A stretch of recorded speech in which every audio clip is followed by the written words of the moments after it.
అందరికీ నమస్కారం.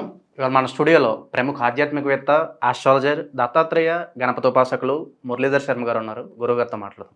గురుగారు నమస్కారం. మహాదేవ శ్రీమాత్రే నమః. గురుగారు 2024లో పంచగ్రహ కూటమి వచ్చింది. ఇప్పుడు 2025లో షష్టాగ్రహ కూటమి రాబోతుంది. మరి ఇది ఏ సమయంలో వస్తుంది? ఏ రోజున వస్తుంది? దీని ఇంపాక్ట్ అనేది ఎలా ఉంటుంది? అంటే ప్రకృతి విపత్తులు ఏమైనా రాబోతున్నాయా? అలాగే ఇంపాక్ట్ ఉంటుందంటారు ఏ రాసుల వారి మీద? తప్పకుండా అమ్మా. ఇక్కడ ఉదాహరణకు చూసుకున్నట్టయితే మీరు అన్నట్టుగా 2011లో కూడా కొన్ని ఇబ్బందికరమైనటువంటి సంఘటనలు ఎదురయ్యాయి. పంచగ్రహ కూటమి ఏర్పడింది. పలానా ఛత్తీస్గఢ ఎక్కడో CMR నుంచి హెలికాప్టర్ ప్రమాదాలు జరగడం కానీ, కొంత భూకంపాలు రావడం కానీ జరిగినటువంటి సందర్భాలు ఎన్నో కూడా ఉన్నవి. సో లాస్ట్ ఇయర్ కరోనా టైంలో కూడా కొన్ని గ్రహాల కూటమి మూలకంగా 21లో అంటే ఏమిటి, 2020లో అంటే ఏమిటి, కనుక ఇప్పుడు ఈ 2025లో సుమారుగా మనకు మీనరాశిలో ఏర్పడబోయేటువంటి షష్టగ్రహ కూటమి. ఇది ఎందుకు దీనివల్ల ఇబ్బందులు అంటే, ఇప్పుడు ఒక లాజిక్ అర్థం చేసుకోండి. ఒక రాజు కావచ్చును, అదేవిధంగా ఒక మంత్రి కావచ్చును, అదేవిధంగా ఒక సేవకుడు కావచ్చును, అదేవిధంగా ఒక దొంగ కావచ్చును, గజ దొంగ కావచ్చును, అదేవిధంగా ఒక చక్కటి అమ్మాయి కావచ్చును. ఎంతమంది వచ్చేది ఇక్కడ? 1 2 3 4 5 అయినరా. మరొకరు పని చేసేవాడు కావచ్చు, లేదా చెలికత్తలు అనుకుందాం. సో 6 మెంబర్స్ ఒకటే రూమ్లో పెట్టి మనం లాక్ చేసేస్తే ఎలాంటి సిచ్యువేషన్స్ క్రియేట్ అవుతాయి? గొడవ పడవచ్చు, ఏదైనా జరగవచ్చు. ఒకటే కుర్చీ ఉంది అనుకుందాం, ఒకటే మంచం ఉంది అనుకుందాం, ఒకటే ప్లేట్ ఉంది. సో అంటే ఉదాహరణ ఇది, మీరు అర్థం చేసుకున్నాల్సింది. పేషెంట్లు 6 ఉన్నారు, డాక్టర్ ఒక్కడే ఉన్నాడు, ఒకటే బెడ్ ఉంది ఖాళీగా. సో ఇప్పుడు ఎవరిని అర్జెంటుగా తీసుకోవాలి? అట్లా ఈ 6 గ్రహాలు కలిపి ఒక దగ్గర ఉండడం వల్ల మేబీ దీని పరిణామము ఒక 15 డేస్ ముందు, 15 డేస్ తర్వాత కొన్ని అగమ్య గోచరానికి గురయ్యేటువంటి పరిస్థితులు ఉంటాయి. కొన్ని ఇబ్బందికరమైనటువంటి సంఘటనలు ఎదురవుతాయి. ఇక్కడ కేవలము సప్తమ శని ఉంటేనే, ఏలినాడు శని ఉంటేనో, లగ్నాది శని ఉంటేనో కొన్ని ఇబ్బందికరమైనటువంటి సంఘటనలు ఎదురవుతాయి అని మనము చెప్పడం జరుగుతుంది. అలాంటిది 6 గ్రహాలు కలిసి ఉండడము అనేటువంటిది ఎంతో ఇబ్బందికరమైనటువంటి పరిణామాన్ని మనకు సూచిస్తుంది ఇక్కడ. సో ముఖ్యంగా చూసుకున్నట్టయితే మనకు మేషరాశి వారికి ముఖ్యంగా కొంత ఇబ్బంది కలిగేటువంటి పరిణామాలు అయితే ఉన్నాయి. ఇబ్బంది కలిగే పరిణామాలు ఎందుకు ఉన్నాయి అంటే, వీరికి జాతకరీత్యా ఇప్పుడు గురుపాలిత అండ్ శనిపాలిత అనేటువంటి గ్రహాలు ఉంటాయి. ఇప్పుడు ఉదాహరణకు కుజుడు కావచ్చును, అదేవిధంగా గురువు కావచ్చును, కేతువు కావచ్చును, సూర్యుడు కావచ్చును. ఈ 4 గ్రహాలకు సంబంధించినవి ఎంతో శుభం వీరికి.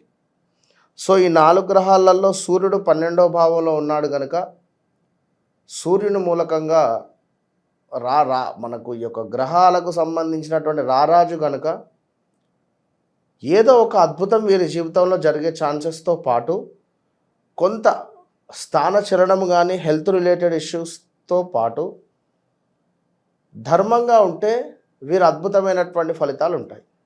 ఇంతే, ఒకటే మాట. ఎట్ ద సేమ్ టైం ప్రయాణాలలో జాగ్రత్త, ఒకటే మాట, ప్రయాణాలలో జాగ్రత్త, అంతే, ఒకటే మాట. విదేశీ ప్రయాణాలకు సంబంధించి పోస్ట్ పోన్ చేసుకున్నది ఉత్తమం. ఇక వృషభ రాశి వాళ్ళని చూసుకున్నట్టయితే వృషభ రాశి వారికి శనిపాలిత గ్రహాలు ఏవైతే ఉన్నాయో, శనిపాలిత అంటే ఇక్కడ మనకు ఈ యొక్క శని, శుక్ర, రాహువు, అదేవిధంగా ఇంకా చూసుకున్నట్టయితే బుధుడు, ఈ 4 గ్రహాలు వీరికి శుభులు. సో ఇక్కడ చంద్రుడు కానీ సూర్యుడు కానీ తను ఉండేటువంటి స్థానాన్ని బట్టి నిర్ధారణ చేసుకోవచ్చు. కనుక ఈ వృషభానికి చంద్రుడు ఉచ్చ పొందుతాడు అక్కడ, కనుక చంద్రుడు వీరికి ప్లస్గానే ఉంటాడు వృషభ రాశి వారికి. సో ఇక్కడ చంద్రుడు వృషభ రాశి వారికి చంద్రుడు ఉన్నాడు మీనంలో, బుధుడు ఉన్నాడు, శుక్రుడు ఉన్నాడు, శనైశ్వరుడు ఉన్నాడు, ఒక సూర్యుడు, రాహు ఉన్నారు. ఇన్ని గ్రహాలు ఉన్నాయి కనుక వీరికి లాభం అని చెప్పవచ్చు. ఇందులో నో డౌట్ వృషభ రాశి వారికి ఏదో లాభం జరగబోతూ ఉన్నది. ఇక మిథున రాశి కానీ మిథున లగ్నం కానీ ఇక్కడ మళ్ళీ చూసుకున్నట్టయితే ఎట్ ద సేమ్ టైం శుక్రుడు, శని, రాహువు, బుధుడు వీరికి శుభులుగా ఉంటారు. చంద్రుడు కొంత మైనస్గా ఉంటాడు. కనుక ఇక్కడ శనైశ్వరుడు, శుక్రుడు, బుధుడు, రాహువు 4 గ్రహాలు వీరికి మిథునం వారికి ఉన్నాయి. కనుక వీరికి కూడా శుభమే, ఇబ్బంది పడాల్సిన అవసరం లేదు. ఇక కర్కాటక రాశికి సంబంధించి చూసుకున్నట్టయితే చంద్రుడు, అదేవిధంగా కుజుడు, గురువు, కేతువు వీరికి శుభులు. సో ఈ రాశులకు సంబంధించి కుజుడు అక్కడ లేడు, గురువు అక్కడ లేడు. గురువు అక్కడ లేకున్నప్పటికీ గురువు ఈ ఇంట్లో ఉచ్చబొందుతాడు కనుక ప్లస్ చాలా. గురుగ్రహం అంటే ఎంతో అద్భుతమైనటువంటి గ్రహము కనుక కర్కాటక రాశి వారికి కూడా పెద్దగా ఇబ్బంది పడాల్సినటువంటి అవసరం లేదు. ఇక ఎటు తిరిగి సింహరాశి వారికి చూసుకున్నట్టయితే శనైశ్వరునికి అష్టమ భావంలో. సో సింహరాశి వారికి ఎవరు శుభులు అంటే గురుపాలిత, అంటే కుజ, గురు, కేతువు, సూర్యుడు 4 గ్రహాలు. కనుక మరి ఈ సింహరాశి వారికి 8వ భావంలో ఉండడం వల్ల 8వ భావం ఏమిటి అంటే హెల్త్ రిలేటెడ్ ఇష్యూస్, ఆకస్మిక ధనము, ఇవి రెండే మనం తీసుకునేది. భార్యాభర్తలకు సంబంధించినటువంటి ఇష్యూస్ మెయిన్ ఏమిటి అంటే హెల్త్ మీద దెబ్బ పడేటువంటి ఛాన్సెస్ ఉంటాయి. కనుక సింహరాశి వారు చాలా జాగ్రత్తగా ఉండి చంద్రుడు, బుధుడు, శుక్రుడు, శని, రాహువు, సూర్యుడు ఈ 6 గ్రహాలకు సంబంధించినటువంటి శ్లోకాలు చదువుకొని 6 గ్రహాలకు సంబంధించినటువంటి దానాలు వీరు చేసుకోవాలి. షష్టగ్రహ కూటమికి ఒక సుమారుగా కూడా 1 డే బిఫోర్. సో ఇది ఎప్పుడు ఏర్పడుతుంది ఏంటిది అనేది మనం చివరిలో చెప్తాం. ఇక సప్తమ భావానికి చూసుకుంటే కన్యా రాశి అవుతుంది. ఈ కన్యా రాశి వారికి సప్తమ భావము మరి బుధుడు దీనికి అధిపతి కనుక మరి ఈ బుధ, శుక్ర, శని, రాహువు, చంద్రుడు కూడా వీరికి కొంత 11వ భావానికి సంబంధించింది కనుక పర్వాలేదు. ఈ సూర్యచంద్రులను వాస్తవానికి కూడా మనం అసలు తీసుకోవద్దు. ఎందుకు అంటే జాతక రీత్యానే మనం లెక్క చేయాలి. ఎందుకంటే ఇవి మనకు 3వ భావం కానీ 5వ భావం కానీ అదేవిధంగా 9వ భావం కానీ 10వ భావంలో కానీ ఉంటేనే బాగుంటాయి. ఇది కాక మిగిలిన ఎక్కడున్నా కూడా ఇబ్బందికరంగానే ఉంటాయి సూర్యచంద్రుల వలన. సో కన్యారాశి వారు కూడా జాగ్రత్త వహించడం ఎంతో అవసరం. వీరికి ఏమిటి మ్యారిటికల్ లైఫ్ కావచ్చును, లేదా భార్యాభర్తలలో కానీ పార్ట్నర్షిప్పులలో కానీ కొన్ని ఇబ్బందులు తలెత్తేటువంటి ప్రమాదాలు ఉన్నాయి. భార్యాభర్తలలో ఎవరికైనా హెల్త్ ఇష్యూస్ వచ్చేటువంటి పరిణామాలు ఉంటాయి. ఇంతే, పెద్దగా ఆందోళన పడకండి. ఇక తులారాశి వారు చాలా జాగ్రత్తగా ఉండాలి.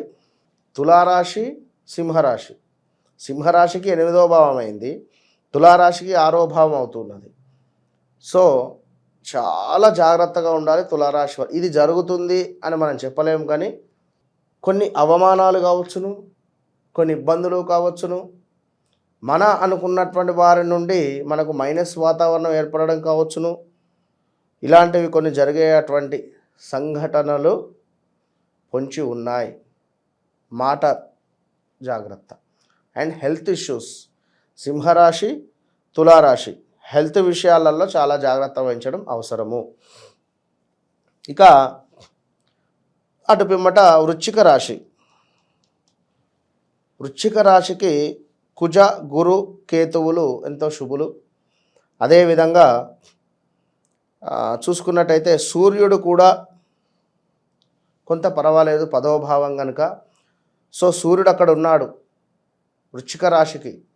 సో వృశ్చిక రాశి మేషంలో సూర్యుడు ఉంటే ఎంతో కంఫర్టబుల్గా ఉంటాడు కనుక, సో ఈ మేషరాశి కానీ లేదా ఈ వృశ్చిక రాశి వారికి కానీ పెద్దగా ఇంపాక్ట్ ఉండదు. వృశ్చిక రాశి వారు ఏమిటి అంటే తొందరపడి విదేశీ ప్రయాణాలు కానీ ఎక్కడైనా మనీ ఇన్వెస్ట్మెంట్స్ కానీ కొన్ని నిర్ణయాలు తీసుకోకుండా ఉంటే మంచిది. తొందరపడి సూసైడ్ అటెంప్ట్స్ కావచ్చును, లేదా ఇంటి నుంచి వెళ్ళిపోవడం కావచ్చును, ఇలా కొన్ని ఉంటవి.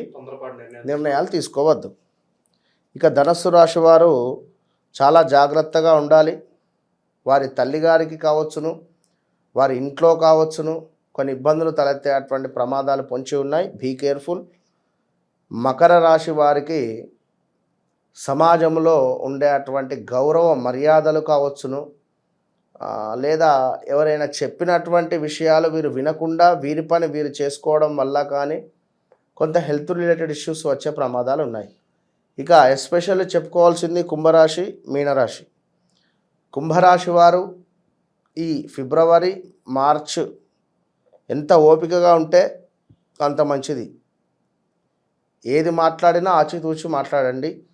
డబ్బులు ఎక్కడ ఇన్వెస్ట్మెంట్ చేయకుండా ఉండండి. కుంభరాశి వారు, మీనరాశి వారు కలిపి చెప్తున్నా. మీనరాశి వారికి ఏమిటంటే లగ్నాది ఏర్పడుతుంది కనుక కొంత హెల్త్ ఇష్యూస్ రావచ్చును. కుంభరాశి వారికి కూడా హెల్త్ ఇష్యూస్ రావచ్చును. ఇలా జరుగుతూ ఉన్నది జీవితము. ఇక ఇదే విధంగా ఉంటుంది అని అనుకోవడము చాలా తప్పు. కనుక ఏదైనా ప్రమాదాలు పొంచి ఉన్నాయి. అదేవిధంగా వీరి తల్లికి సంబంధించి గొడవలు కానీ, తల్లికి సంబంధించినటువంటి ఇబ్బందులు కానీ, అదేవిధంగా ఇంకా చూసుకున్నట్టయితే సప్తమ భావము అంటే వీరు పనిచేసే చోట వీరు బాస్ కావచ్చును, లేదా ఎవరైనా కొలీగ్స్తో గొడవలు ఏర్పడేటువంటి ఛాన్సెస్ ఎక్కువ ఉన్నాయి. కనుక జాగ్రత్తగా ఉండండి. ఇక మరొక అద్భుతమైన విషయం ఏమిటి అంటే మనకి ఇక్కడ దా అక్షరము, ఎస్ లెటరు, బా అక్షరము, బా అక్షరము కానీ, బి అక్షరము కానీ, ప్రా అక్షరము కానీ, ఇంకా చూసుకున్నట్టయితే మా అక్షరము కానీ, మాతో ఉండేటువంటి అక్షరాలు కానీ, ఇంకా డాతో ఉండేటువంటి అక్షరాలు కానీ, అదేవిధంగా లా అక్షరాలు, మా మనకు ఆ అక్షరాలతో ఉండేటువంటి పేర్లతో మొదలయ్యేటువంటి, అంటే బా అంటే భారతదేశం, మా అంటే మల్దీవ్స్ కావచ్చు, మనకు దా అంటే దా మీద ఏవైనా పెద్ద పెద్ద రాష్ట్రాలు కానీ లేదా దేశాలు కానీ తీసుకోవచ్చును. ఇలాంటి ఆ అంటే ఆంధ్రప్రదేశ్ కావచ్చును. ఇలాంటి సందర్భాలలో ఇక్కడ ఉండేటువంటి ప్రజలకు కూడా కొంత హెల్త్ రిలేటెడ్ ఇష్యూస్ కావచ్చును, కొంత విపరీతమైనటువంటి గొడవలు ఏర్పడడం కానీ, లేదా ఏదో ఒక రకమైనటువంటి ఒక టెన్షన్, అలజడి వాతావరణం ఏర్పడే ఛాన్సెస్ మాత్రము ఖచ్చితంగా ఉన్నవి. ఈసారి ఎండల తీవ్రత చాలా విపరీతంగా ఉండబోతున్నది. చాలా జాగ్రత్తగా ఉండండి. మామూలుగా లేదు. విపరీతమైనటువంటి ఎండలకు సంబంధించినటువంటి తీవ్రతనైతే ఉండబోతూ ఉన్నది. గురుగారు, ఇది ఏ రోజున వస్తుంది, ఏ సమయం వస్తుంది షష్టగ్రహ కూటమి? ఇది మనకు 28 శుక్రవారం అవుతూ ఉన్నది, 29 శనివారం అవుతూ ఉన్నది. రాబోయే విశ్వావసు సంవత్సరానికి శనైశ్వరుడు అధిపతి. సో శనివారం నుండి మనకు చైత్రమాసం ప్రారంభము కనుక అమావాస్య అవుతూ ఉన్నది. దానికి ముందు రోజు శుక్రవారము ఉదయము కేవలము బుధుడు, శుక్రుడు, రాహువు, సూర్యుడు మాత్రమే ఉంటున్నారు. 4 గ్రహాలే ఉంటున్నాయి. సో శుక్రవారం 5:43కు ఎగ్జాక్ట్లీ శుక్రవారము 5:43కు చక్కగా కూడా ఈ యొక్క చంద్రుడు ఎంటర్ అవుతున్నాడు, మీనంలోకి ఎంటర్ అవుతున్నాడు 5:43 పిఎంకు. ఇక పంచగ్రహ కూటమి ఏర్పడుతుంది. అప్పటికి శుక్రవారము మొత్తము కూడా ఈ సాయంకాలము 5:43 నుండి శనివారము ఉదయము 5:20 వరకు కూడా పంచగ్రహ కూటమి. ఇక ఎప్పుడైతే ఉదయం 5:24:25 ప్రాంతంలో 5:24 నిమిషాల 35 సెకండ్లకు శనైశ్వరుడు వెళ్ళిపోతున్నాడు, కుంభాన్ని వదిలి మీనంలోకి వెళ్ళిపోతున్నాడు. సో ఎగ్జాక్ట్లీ ఈ సమయానికి షష్టగ్రహ కూటమి ఏర్పడుతుంది. కావున ఎవరు ఆందోళన చెందాల్సిన అవసరం లేదు. మనము చేసుకున్న కర్మను మనము అనుభవించడానికే కొన్ని వస్తాయి కనుక అది మీరైనా నేనైనా ఎవరైనా మనము ఈ చేతులతో చేసుకున్నటువంటి సత్కర్మ ఏదైతే ఉంటుందో అది మనకు రిపీట్ వస్తుంది. మనం ఈ చేయితో చేసుకున్నటువంటి బ్యాడ్ ఈవెంట్స్ ఏవైతే ఉన్నాయో అది ఈ చేయితో వస్తుంది. సో మంచి రాగానే చాలా సంతోషపడిపోయి స్మైల్గా హ్యాపీగా ఎంత యాక్సెప్ట్ చేస్తాం, అవునా కాదా? మంచి రాగానే యాక్సెప్ట్, సూపర్, థ్యాంక్ యూ అనుకుంటాం. అదేవిధంగా బ్యాడ్ ఈవెంట్స్ రాగానే ముఖం డల్ అయిపోవడం, అయ్యో నాకే ఎందుకు ఇట్లా జరిగింది, అయ్యో నాకే ఎందుకు ఇట్లా. చాలా పేషెన్సీగా ఉండండి, ఓపికగా ఉండండి. ఒక గొప్ప సార్ అని చెప్పనొచ్చును. ఎందుకంటే ఒక టీచర్, శనైశ్వరుడు అంటేనే ఒక గొప్ప టీచర్, జీవితంలో అన్నీ నేర్పిస్తారు. టీచర్ అంతే. ఇక టీచర్కు మించి, అంతకు మించి, ఏదో సినిమా డైలాగ్ ఉంది కదా, చంపుతావా అంటే లేదు అంతకు మించి. సో చదువు చెప్తావా అంటే అంతకు మించి గుణపాఠం నేర్పిస్తాడు అందరికీ. కనుక ఆ పాఠాన్ని మన అందరం చాలా సంతోషంగా వినాలి, యాక్సెప్ట్ చేయాలి. అంతే. All the best. షష్టగ్రహ కూటమి గురించి ఎన్నో విశేషాలు తెలియజేశారు గురుగారు. ధన్యవాదాలు. మహాదేవ.